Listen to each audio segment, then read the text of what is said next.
Përfaqësues të sektorit të manifakturës paralajmëruan nisjen e grevës nëse gjatë muajit prill qeveria nuk do të marrë masa konkrete për të ndihmuar në zbutjen e krizës. Mosreagimi i qeverisë kundrejt thirrjeve të përsëritura nga përfaqësuesit e sektorit për situatën e krizës në të cilën ndodhen detyroi këta të fundit të mblidhin asamblenë e jashtëzakonshme këtë të premte. Ajo çfarë është përcaktuar tashmë është që ditën e hënë mendojmë të do ketë një takim në nivel zëvendës ministri në Ministrinë e Ekonomisë, ku do të diskutojmë për pikat që ne kemi parashtruar, për të parë nga afër pikpamjet dhe qasjen që ka qeveria.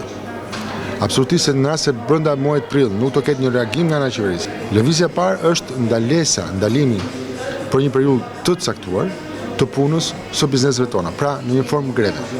Nëse ky efekt dhe nuk do ketë efektin e saj kjo lëvizje, absolutisht ne do kalojmë në fazën e dytë që do të jetë mosbindja fiskale.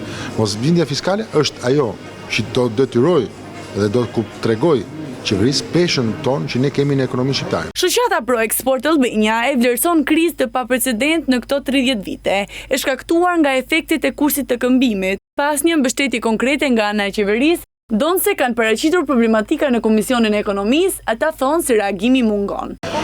Ajo që unë shpresoj është që qeveria të reflektojë dhe të mendojë për këto 700 biznese të këtij sektori, të mendojë për këto 65.000 të punësuar që ka ky sektor, të mendojë për 32% që ky sektor zë në eksportet shqiptare dhe të mendojë në fund të ditës që ky sektor është flamuri i cili ekspozohet në të gjitha tregjet europiane dhe botërore dhe të reflektojë që nuk është zgjidhja të mbyllen bizneset, por zgjidhja si të rrisim të biznese që të jenë akoma më shumë agresive drejt një tregu të përbashkët evropian që ne shpresojmë të aderojmë. Këmbimi valutor, rritja e kostos së punës dhe tkurrja e marzheve të fitimit me kontratat ndërkombëtare çojnë në humbjen e 12.000 vendeve të punës gjatë vitit 2025 në sektorin e prodhimit të veshjeve dhe këpucëve.